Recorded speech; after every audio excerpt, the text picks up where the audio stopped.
اعوذ باللہ من الشیطان الرجیم بسم اللہ الرحمن الرحیم یا ایھا الذین آمنوا لا تبطلوا صدقاتکم بالمن والأذى كالذی ينفق ماله رئاء الناس ولا يؤمن باللہ والیوم الآخر فمثله كمثل صفوان علیہ تراب فأصابه وابل فتركه صلدا لا يقدرون على شيء مما كسبوا والله لا يهدي القوم الكافرين۔ گزشتہ کئی دروس کے اندر اللہ رب العزت نے جو مومنین کو اپنی راہ کے اندر خرچ کرنے کے متعلق ارشادات فرمائے ہیں، اس کی فرضیت، اس کی اہمیت اور فضیلت ساتھ چند باتوں سے خبردار کیا ہے۔ جو اللہ کی راہ کے اندر خرچ کر رہے ہیں اور مال کو دوسروں تک پہنچاتے ہیں تو چند باتوں سے خبردار کیا ہے۔ ان میں سے سب سے پہلے یہ ارشاد فرمایا یا ایھا الذین آمنوا، دھیان سے ذرا سنیں، یا ایھا الذین آمنوا، اے لوگو جو ایمان لائے ہو، لا تبطلوا صدقاتکم، اپنے صدقات کو باطل نہ کرو۔ مال تو خرچ کیا لیکن ساتھ تنبیہ بھی فرمائی کہ لا تبطلوا صدقاتکم، اپنے جو صدقات ہیں جو خرچ کیے ان کو باطل نہ کرو۔ یعنی جس طرح نماز ٹوٹ جاتی ہے جب آدمی بے وضو ہو جائے یا آدمی سو جائے یا کہکا لگا کر ہنس پڑے، تو نماز باطل ہو جاتی ہے، ٹوٹ جاتی ہے۔ اسی طرح صدقات بھی جب آدمی دیتا ہے تو وہ ٹوٹ جاتے ہیں، باطل ہو جاتے ہیں۔ کن چیزوں سے؟ دو چیزوں کا ذکر فرمایا کہ بالمن والاذی، احسان جتلانے سے اور کسی کو تکلیف پہنچانے سے۔ اپنے جو صدقات ہیں ان کا یہ خیال رکھنا کہ جب آپ نے صدقات دیے ہیں تو ان کو جتلانا نہیں۔ اللہ تعالیٰ نے ذکر اس لیے کیا ہے کہ مال ایک ایسی چیز ہے جب آدمی کسی کو دیتا ہے نا، یا اپنے رشتہ داروں کو زیادہ ہی ہوتا ہے، جتلانا تو نہیں پر ہی ہوتا، رشتہ داروں کو دیتا ہے، بہن کو دیتا ہے، بھائیوں کو دیتا ہے، یہاں سے ہم بیچتے ہیں تو پھر ان کو جتلاتے ہیں کہ میں نے اتنے پیسے دیے، اتنا مال تمہیں دیا، یہ کیا وہ کیا۔ تو جب آپ نے جتلا دیا تو وہ جو آپ نے صدقہ کیا تو وہ باطل ہو، وہ ختم ہو گیا۔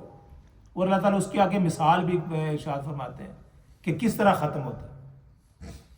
اور دوسری بات وہ آگے چل کے بتاتا ہوں کہ وہ اللہ تعالیٰ نے مثال کیا دی۔ اور دوسری بات ہے کہ والاذی، یہ تو احسان جتلانا ہوتا ہے نا، آدمی بار بار کہتا ہے کہ میں نے یہ کیا، میں نے وہ کیا، تو یہاں تک تو احسان ہو گیا۔ ایک ہوتا ہے اذیت دینا، اس کو ایذا بھی دینا، دونوں کی چیزیں ذکر کروں گا۔ ایذا ہوتا ہے کہ آدمی تانے دیتا ہے اس کو، کہ میں نے ایسے ایسے الفاظ استعمال کرتا ہے، ایسی ایسی باتیں کرتا ہے جس سے آدمی ہرٹ ہوتا ہے۔ تو دو چیزوں سے صدقہ جو آدمی کرتا ہے وہ باطل ہو جاتا ہے۔ جب باطل ہو گیا تو پھر اس کا جو ثواب ہے وہ ختم ہو گیا۔ تو اللہ تعالیٰ اس کے آگے ایک مثال بیان کرتے ہیں کہ جو لوگ اس طرح کا کام کرتے ہیں ان کی مثال یہ ہے، مثل الذین ينفقون کمثل الذی ینعق کالذی ینفق مالہ رئاء الناس۔ سب سے پہلی تو مثال اس کی یہ دی کہ ریاکاری اس کے اندر شامل ہوتی ہے۔ ریاکاری سے جو آدمی مال خرچ کرے گا تو وہ بھی وہ باطل ہو جائے گی۔ اور مثال اس کی یہ دی کہ وہ اس طرح سمجھے جو آدمی مال دیتا ہے اور ریاکاری کرتا ہے، اور اس کی مثال کیا ہے؟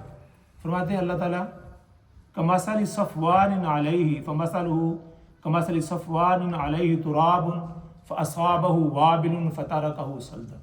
وہ ایسے سمجھیں کہ ایک چٹان کے اوپر، پتھریلی زمین کے اوپر جس کے اوپر تھوڑی سی مٹی داخل ہوگی، یعنی کہ پتھر ہے، چٹان ہے، اس کے اوپر اڑ کر مٹی آ گئی ہے، اب آدمی کوئی اس کے اوپر اپنی کھیتی وہ بو دیتا ہے، بیج ڈال دیتا ہے، سمجھ آ رہی؟ پتھر کے اوپر اللہ تعالیٰ کہتے ہیں صفوان علیہ تراب، تراب کہتے ہیں مٹی کو، اس کے اوپر مٹی آ گئی، اس نے اس پر دانہ پھینک دیا اور اپنی کہا کہ میری یہ کھیتی ہے۔ اب ہوتا کیا ہے، اللہ تعالیٰ فرماتے ہیں کہ جو اس طرح عزا دیتا ہے اور لوگوں کو ریاکاری کرتا ہے اور عزا دیتا ہے اور احسان جتلا، اس کی مثال یہ ہے۔ اب جب وہ اس پر وہ اپنی کھیتی کو بو دیتا ہے، دانہ ڈال دیتا ہے، پھر کیا ہوتا ہے، اچانک اس پر بارش برستی، اتنی تیز بارش ہوتی ہے تو وہ مٹی بھی اور جو بیج بھی وہ سارا وہاں سے اس کو سب بہا کے لے جاتی ہے، اور اسی طرح پتھر صاف کا صاف ہو جاتا ہے۔ یہ اللہ تعالیٰ نے مثال دی ہے کہ وہ پتھر اسی طرح صاف کا صاف ہو جاتا ہے، کہ یعنی جو آپ نے پیسے دیے تھے، مال دیا تھا، خرچ کیا تھا، جب آپ نے احسان جتلا دیا، کسی کو تکلیف پہنچا دی، اذیت دے دی، اور ریاکاری، تین چیزوں سے، اور ریاکاری سے، کل قیامت کے روز اللہ تعالیٰ وہ تین آدمی اس میں شامل ہیں۔ ایک جو سخی تھا، مال خرچ کرتا تھا، تو اس کو بلایا جائے گا کہ ہاں جی مال کس لیے خرچ کرتے رہے؟ یا اللہ تیری رضا کے لیے کرتا رہا، لوگوں کو دیگے بنا کر کھلاتا رہا، پیسے دیتا رہا، ہاں جی تیری مخلوق کی خدمت کرتا رہا، تو اللہ کہے تم جھوٹ بول رہے ہو، تم ریاکاری کے لیے کرتے رہے ہو، لوگ سخی کے ہیں، لوگ کہیں بڑا مال خرچ کر رہا، تو اس کے اندر شامل ہوا۔ تو فرمایا کہ اس طرح اس کی مثال ایسے ہی ہے جیسے ایک پتھر ہو، چٹان ہو، اور اس پر مٹی ہو، جب بارش آئی تو سب کچھ بہا کر لے گئے، جو دیا تھا مال وہ سارا صاف ہو۔ اور آگے جو اللہ کی رضا کے لیے دیتے اس کے بھی مثال بیان کریں، وَمَثَلُ الَّذِينَ يُنْفِقُونَ ابْتِغَاءَ مَرْضَاتِ اللَّهِ، ان میں سے وہ لوگ بھی ہیں جو اللہ کی رضا کے لیے خرچ کرتے ہیں، اس کی بھی مثال بیان کریں۔ ایک کس لیے خرچ کرتے ہیں؟ لوگوں کو دکھلانے کے لیے، ریا الناس، لوگوں کی دکھلاوے کے لیے، ریا کہتے ہیں لوگوں کو دکھانا، وہ ابتغاء مرضات اللہ، دوسرے وہ لوگ ہمارے بندے جو اللہ کی رضا کے لیے خرچ کرتے ہیں۔ ان کی مثال کیا ہے؟ فرمایا کہ ان کی مثال ایسے ہے کہ اونچی پہاڑی پر آدمی اپنا بیج بو دے، یعنی زمین جو اونچی درجے پر ہو، وہاں سیلاب نہیں آ سکتا، وہاں کوئی اور معاملہ نہیں ہو سکتا، وہاں کیا ہوتا ہے، وہاں بارش بڑھتی ہے اور وہ اس کھیتی کو دگنا کرتا ہے جی۔ وہاں زمین ہے اور پراپر زمین ہے، بلندی پر ہے، تو وہاں پر جب بارش بڑھتی ہے تو جو اپنی اس کی وہ کھیتی ہے، وہ جو لگائے بیج، وہ ڈبل ہو جاتا ہے، اللہ تعالیٰ کہتے ہیں وہ ڈبل ہو جاتا ہے۔ اچھا پھر ساتھ یہ بھی شاہ فرماتے ہیں کہ وہاں جب اونچی زمین ہو، اگر وہاں بارش نہ ہو تو پھر بھی فرمایا اوس اس کے لیے کافی ہے۔ یہ ڈیو جو ہے، ڈیو اللہ تعالیٰ فرماتے ہیں اس کے لیے اس کے لیے ڈیو ہی کافی ہے، اگر بارش نہ بھی ہو، جو اللہ کی رضا کے لیے، اللہ تعالیٰ مثال بیان کرتا ہے کہ جو اللہ کی رضا کے لیے کرتے ہیں تو وہ اس کی مثال ایسی ہے جیسے بلندی پر، اس کے ضائع ہونے کا کوئی خطرہ نہیں، بارش بھی اس پر برستی ہے، اور اگر بارش نہ بھی ہو تو ڈیو ہی اس کے لیے کافی ہے، جو اوس برستی ہے وہ بھی پانی ہے، وہ بھی اس کو ہرا بھرا رکھتی ہے۔ تو دو مثالیں بیان فرمائی، ایک ریا الناس جو لوگوں کو دکھلانے کے لیے کرتے ہیں، تو وہ فرمایا کہ لا تبطلوا صدقاتکم، اپنے جو صدقات ہیں ان کو ضائع مت کریں، ایک تو دکھلاوے کے لیے، اور دوسرا ہے کہ احسان کے لیے، اور تیسری بات ہے کہ عزا کے لیے۔ جب آپ اس کے لیے کریں گے تو اس کا ثواب نہیں ہوگا، اس کی بلکہ الٹی اس کا سزا ہوگی۔ تو لہذا جب بھی آدمی نماز پڑھے، کوئی بھی عمل تو کوئی بھی کرے، نماز پڑھے، روزہ رکھے، حج کرے، زکوٰۃ کرے، ابتغاء مرضات اللہ، نیت اس کی اللہ تعالیٰ کی رضا ہو۔ اسی طرح مال اگر خرچ کرے اس میں بھی ابتغاء مرضات اللہ، اللہ تعالیٰ کی مرضی شامل ہو۔ جب یہ ہوگی تو اللہ تعالیٰ اس پر صبر بھی، اس پر اجر بھی عطا فرمائیں گے، آپ کے مال کے اندر بھی بڑھوتری ہوگی۔ سب سے بڑی بات یہ ہے کہ جب ہم کسی کی خدمت کرتے ہیں اپنے بہن بھائیوں کی، اپنے رشتہ داروں کی، تو زندگی میں کبھی اس کو جتلانا نہیں۔ یہ اللہ تعالیٰ کا حکم ہے۔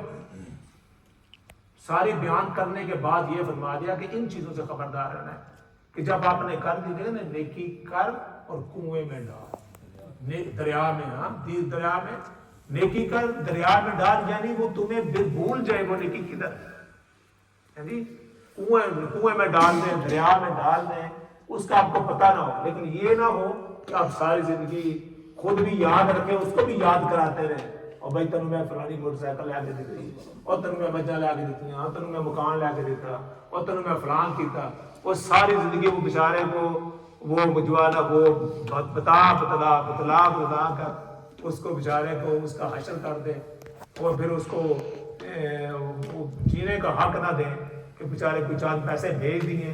لیکن اللہ تعالیٰ تبطلوا صدقاتکم بالمن والأذى کالذی ينفق مالہ رئاء الناس، لوگوں کو دکھلانے کے لیے اور ان کو تکلیف پہنچانے کے لیے کرتا ہے۔ یہ ہمارے لیے نہیں ہے، اس کا کل قیامت کوئی اجر و ثواب ملنے والے۔